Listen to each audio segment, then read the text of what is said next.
Hello there, Master Hellish here, and welcome back to my Minecraft Let's Play series, here on the Viewer Plus server, where we are doing all manner of transport things. I'm just heading over to spawn, because today we're going to be building a facility of some sorts. Now, I have... oh, that portal. Here we are, we're at the world map over here. A few things have changed, actually. We've started mapping out this region. Over to the kind of northwest there, and also we've added the maps for here and at the top there, just because we need to expand that way sometime soon. We've also got the east end portal. I think this might be too high up here. It might be nice to have it on the ground somewhere as well.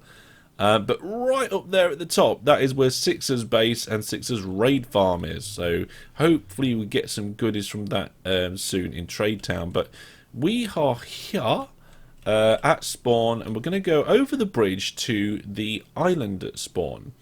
And I've decided that this island is going to have a couple of different purposes.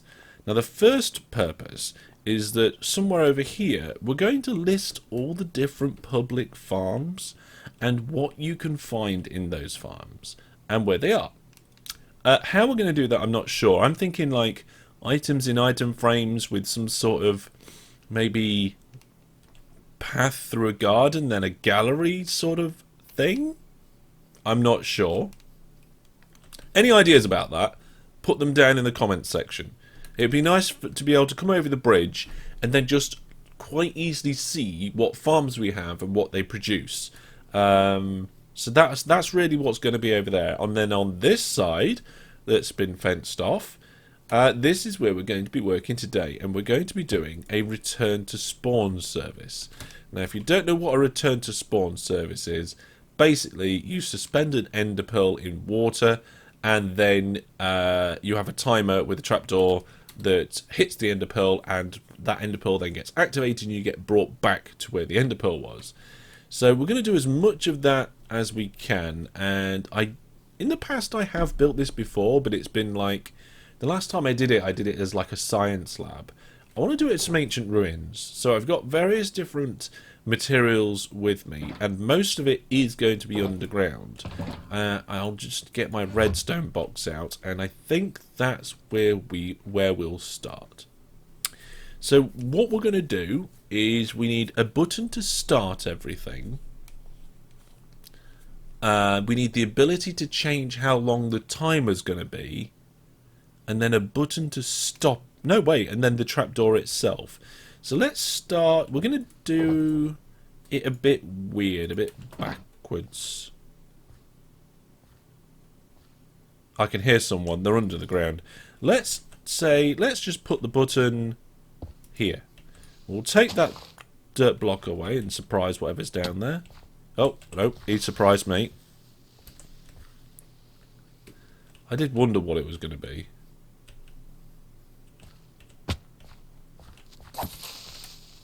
We can deal with this. We've got knockback. There we go.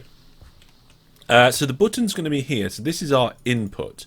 Now, one of the things that I haven't got, that I normally have in these situations, is the wool for doing redstone lines. And that's because we don't have a public wool farm, and DJ Egg isn't about to do any trading.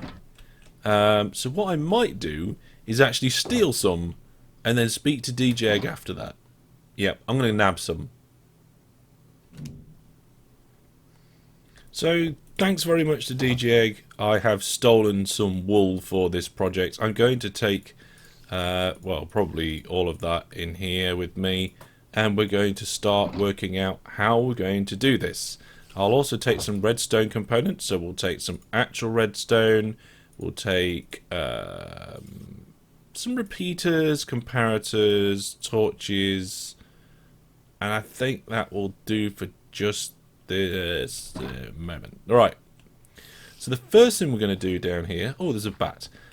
Is we're going to put in an RS NOR latch. Now, if you don't know what an RS NOR latch is, it is one of the most useful things I think I've used in a long time.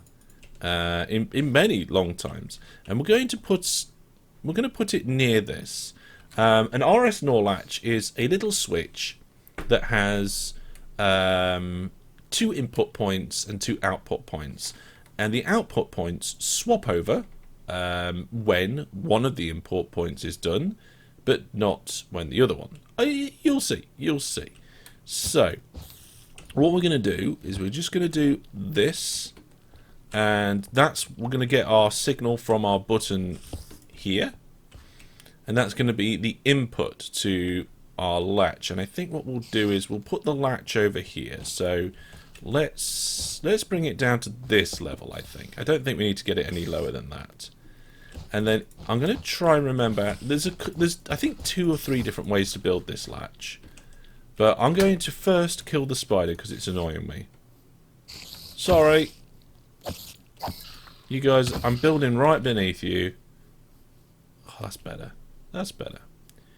So we're going to have an input coming in here, and then you have torch, torch, and redstone. Now you can see how, and that's it. That's the latch built. You see how one of the pieces of redstone in this corner is on, and the other one is off. The idea is that when you power one of these inputs, that will switch. So if we power that one, it switched over and it stayed switched. Now we will eventually need to power the other one as well for some reason. I can't remember what that is, but as an example, if we power the other input, they've switched back. So you can use it as a on-off switch, whereas if you press the on switch again, or more like a T flip-flop, but it doesn't flop back again when you give it another input. You have to press the other button. We'll probably leave these test buttons down here because it's going to be useful. Right then, so now we need to take an output. So this here is when the timer is on. The circuit is on, it is active. And actually I don't want it to be like that, I think. I think I want it to be the other way. Okay, well, let's build the first timer and then we'll connect it to it. So we'll have an output here. We might need to invert that output. And then we're going to build our timer over here. Now for a timer, I'll need a few more resources. So that's our on-off switch. And then the timer is just, I think it's called an etho hopper clock.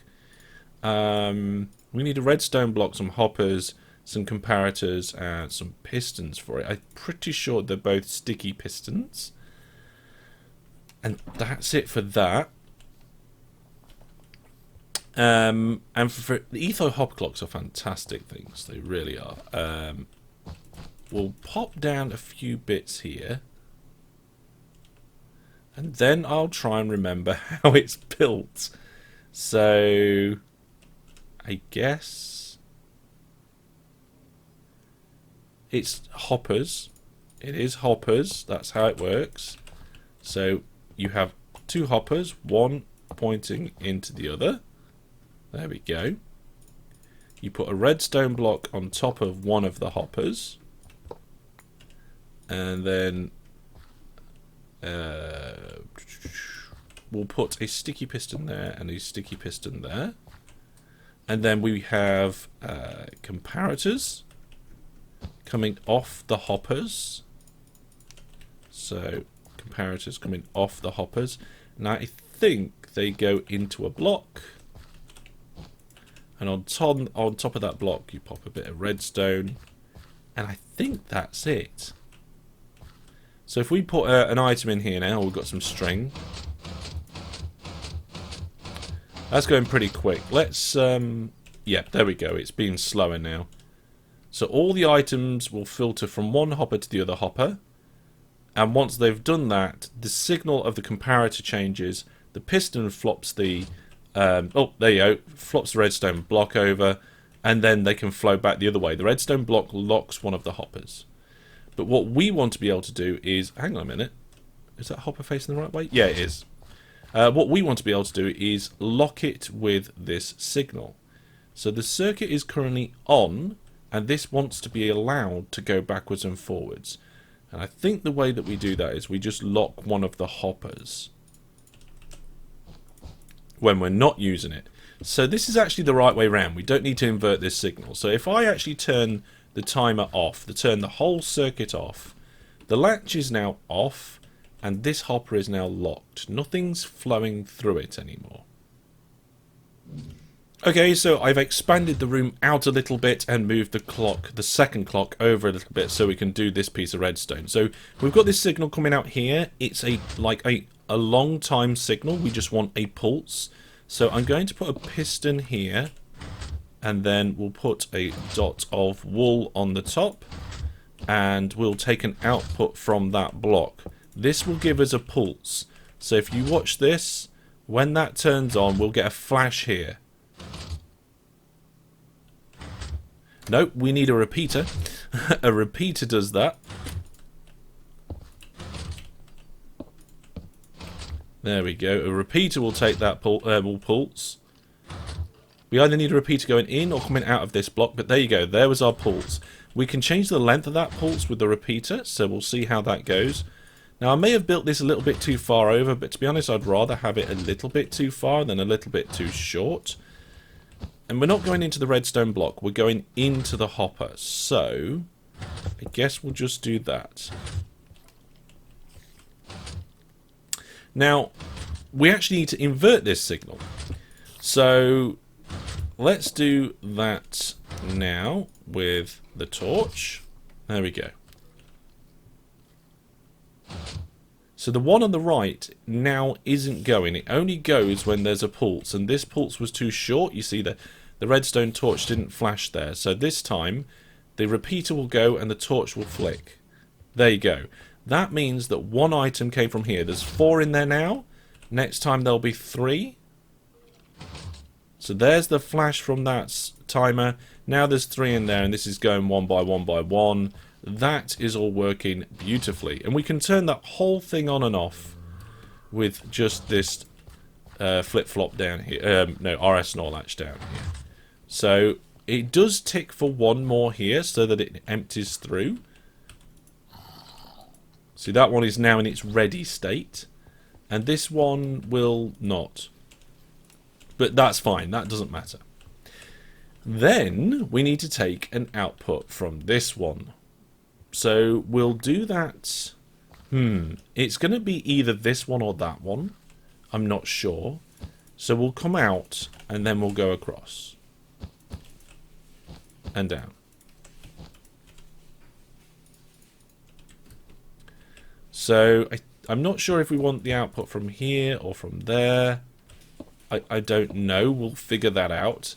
But this is basically going to be, it's time to flip the system and turn it all back again. So the first thing we want to do with this is actually loop the signal back round to the beginning as well. We need this signal to go in 2 places. And I think if I put the signal here, it's going to interfere with that up there. So we might actually need to put it in the ground. So I can bring the signal along here. That's got a signal strength. Ah, it's getting it from the block above. Yeah, okay, fair enough. We'll have to move it out as well. Out and down is the way we're going to do this. And this signal is going to go all the way back to the beginning. Here. And the reason for that is that when this timer stops, when this timer reaches its final tick, that is when the system will shut itself off. I'm pretty sure this line here is going to be too long for 1 redstone signal. So we'll just pop a repeater in the middle. That will delay it slightly, but we should be fine. Yeah, we'll be okay. Now, I don't think I'm going to decorate this place because this... what we could do... I might decorate it between episodes. We'll see. We'll see. So the idea is, as soon as this system here flicks this on, the whole timing circuit should turn off. So let's turn the whole thing on and see what happens. So we've got items flowing backwards and forwards in here now. I think this one has 1 little tick left to do, and it might turn the whole system off. Okay, so the power came on there, and it went off again. but I think that's working fine now. And I think the system... Yeah, the system locked itself off. So this bit all works brilliantly fine. I'm going to just reduce the number of items in here. Just so that we can, like, see it in working. So we'll have 4 ticks from the big one at the end there. And we'll have... Well, no, we'll make it 3, because otherwise it's going to take a while. 3 from that one. And 3 from that one. May have just broken that, but never mind. Let's just put that back. Okay. Turn it on. So this one starts ticking backwards and forwards, sending signals over here, and after 3, that one goes across once and turns the whole system off. Brilliant. That test was a little bit faster than what I was thinking, but it all worked perfectly. There we go. So the signal's going to go up here. Okay. So it goes into this block. This block's been strongly powered, but I think we need to go to the surface and work that out. So it is roughly over there. Okay. Let's see if we can find it. We're going to get this first try. So it's roughly over here. Oh, look at that. Look at that. So that block is being powered. And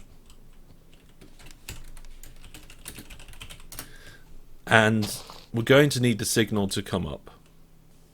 And then that's going to go into a block that's going to activate a trapdoor. And I think we're going to have the water column here. So there's the trapdoor. We'll need a block for it to go on. And the block doesn't matter too much, but let's go with a stone brick, because I want this to be like I want to build a structure around this. So let's put the stone brick there. And we'll have to hide the redstone somehow. And the iron trapdoor here.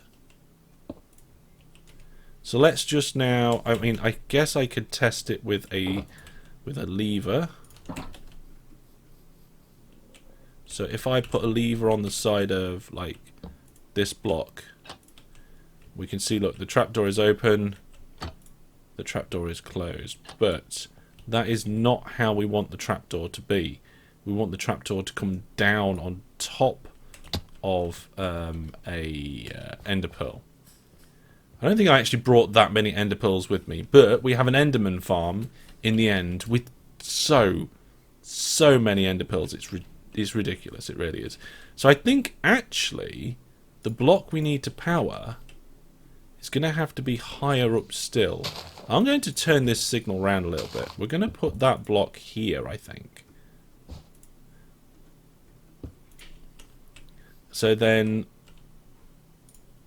we can get the trapdoor like this.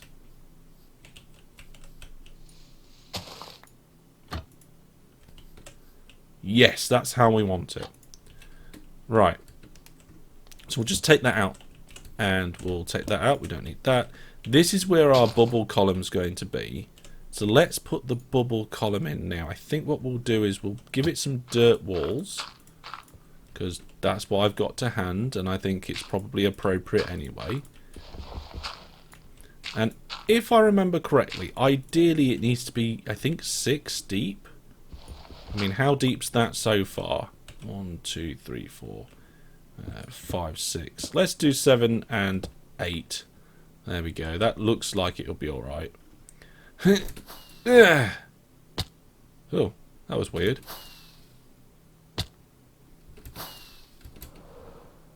Yeah, that was strange. But let's get a little bit more dirt to fill that in. And the one thing that I need down here that I haven't got at the moment to make the bubbles is the thing. What's it called? Oh, I forgot what it's called. Soul sand. I haven't got any of that with me because, well, I didn't think of it. So we'll have to nip into the nether and grab some. And I don't have any in my ender chest. So let's see if we can get in the nether and do that. Oh. I mean, I could go back to my base, like my workshop, and get some. But look, there's loads here. So we'll just nip round the corner and grab. Now hang on, magma blocks is down. Yeah, soul sand is up. So we only need one. There we go. Use a rocket just to make it faster, eh? There we go. Back to spawn. Oh, there we go. And back to our project. So most of this, like I said, is going to be underground, and the rest of the overground is going to be mostly decorative. So now at the bottom of this, we need to put the soul sand.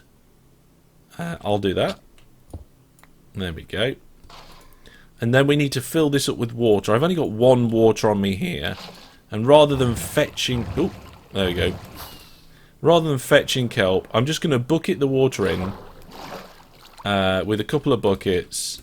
And then we'll move on to the next bit of testing it. And there we have it. We've finally got our bubble column up and going with our timer underneath the ground. I think this signal needs inverting. It does. And the reason for that is the trapdoor is only open when it gets its activate signal. We want it the other way round. So let's do... let's put that there. Did I get rid of the redstone torches? Okay, we need a redstone torch. Need a redstone torch, and here we go. There we are. So now it's open all the time, which is the right way round of it being. We can get our ender pearl, pop it in the chamber, like this, just sneaking onto the edge, facing straight down, lob it in. And then we can say, right, we're off on our adventure. And we can go on a really long adventure all the way over here. And now, one of the reasons why I've built this over here at spawn is spawn chunks are always loaded while somebody's in the overworld on the server. And there you go. There's the timer. Come back, and I'm here. So this will keep running while somebody's in the overworld. And this only works if you're in the overworld anyway. If you go into the nether, then not only does this area become unloaded, so the timer doesn't work, but you don't get teleported back when the timer goes off because you need to be in the same dimension as your ender pearl. But there we go. That is the main construction done. The only thing left to do is allow access to change the amount of items in one of these hoppers. So it's this hopper here, unfortunately. I have really no idea how we're going to do that. We need to be able to give access to this hopper somehow. Okay, so it's a slightly bigger footprint, but I got it working in this sideways sort of configuration.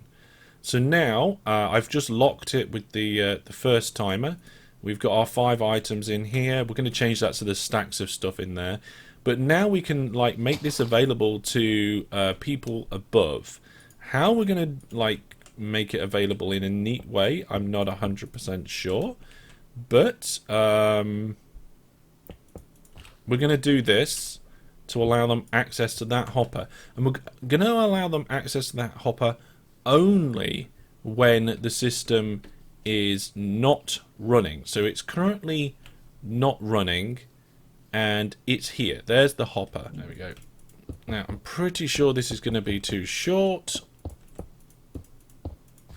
Yep, it ends somewhere over here. Let's pop a repeater in. Okay, so that worked. So this is open while the system's off. That's, well, it will be open when the system's off. So we can come in here and go, oh yes, 5 stone. No, wait, we don't want 5 stone. We want 6 stone to make we want 4 minutes longer. And then we come over here, turn on the system, and the trapdoor closes, so we can't then interfere with that hopper anymore. Which means this redstone's off and it's not interfering with that comparator actually. So that's fine. That is all good. Okay, so the signal has been moved from this side and it goes under there to this side, and now it's powered by the same block but from the other side. And this is so much better because this hopper was having problems with having the redstone so close to it. There's no hopper next to this pink block here, so we're all right with that. And yeah, that works good. I did have to snake it under this orange circuit here, and we did have to put a block here to keep this one safe, but it does work. It's all good. The only thing left to do is to go upstairs, make it all pretty, and add some instructions for the other Viewer Plus subscribers so that they can use this contraption that we've got here.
Well, here we go. I'm quite happy with this. This is pretty much what I wanted to achieve, and it's not very often I do something like this. The build styles that I have is all clean, usually, and you know, very, very symmetrical and so forth. But this one, it does have some symmetry in the build, but we've got all sorts of things going on here that yeah, it's just new to me, and it's really nice to be able to do this.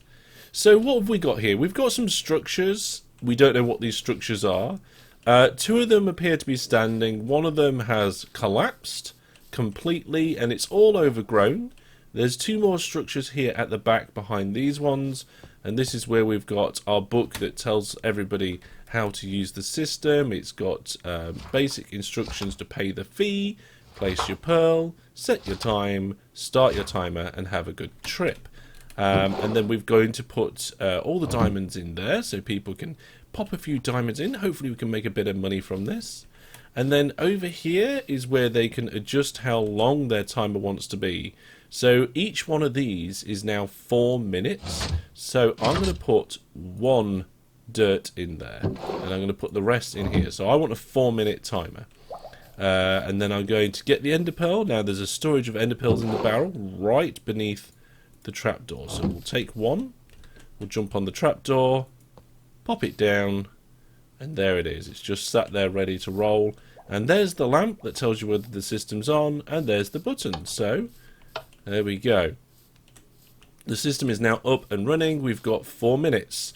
So I suppose we better get all this stuff back to my workshop, before that time is up, because I'd like to finish the episode over here. There we go. Grab all these. Sometimes it's quicker to use the wrong tool than switch. I'd love to see if there's any statistics on that. But I'm really happy with the way it's all gone, and it's absolutely fantastic. So we can pretend we're out on an adventure now. We'll go put our equipment away. I'm not going to travel through the nether. I could do. It would pause while I travelled through the nether, because that's the way it works. There's a nice cave looking thing down there, so maybe I should explore that at some point. But here we are at the industrial district. So I did have to nip away and get more glow lichen. I had to do some other bits and bobs as well. Ooh, what's this? This is pay nothing or what you want. Oh, it's a mini shop. Okay, somebody's dropped a mini shop in the middle of the industrial district. And I can see here we've got a message from Sixer. Oh, wow. Okay, so Sixer has paid... I gave Sixer like a starting bundle with a load of diamond armor and an elytra. And look at this. 30 diamonds and a totem of dying and some saddles for the ranch, which is going to be absolutely fantastic. Which Sixer probably paid about what I was asking for in my mini shop. So that is fantastic. Now, let's get all these bits and bobs back in here. What is in that white one? Oh, it's my wool box. Okay. I do need to get more wool. And I did speak to DG Egg, actually. DG Egg said that he would like, I think it was 12 diamonds for 16 different bits of wool.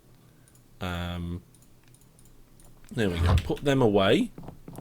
And we're just going to drop the resources that we've been messing around with in the warehouse so that I can sort it out between live streams. That's what I normally do. I just come in here, put the boxes down, and before like live streams and between videos and stuff, I just dump everything in these, and then when I'm ready, I go through and sort it all out.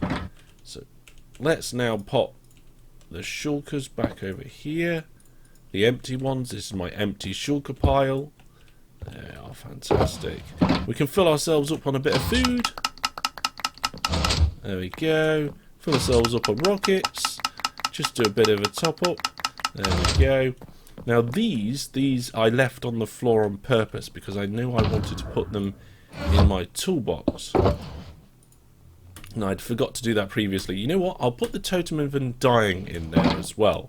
Seems like a good thing to have. I might get myself a couple more of totems of undying. We'll pop the head away and a few of the other bits of equipment. So there we go, folks. That is that's the return to spawn system done. We'll see it in action in just a couple of minutes.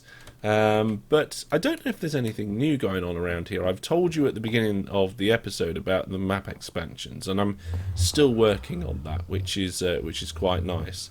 But there's also been some improvements in other areas too, out and around. There's just little jobs that have been done, which is quite nice.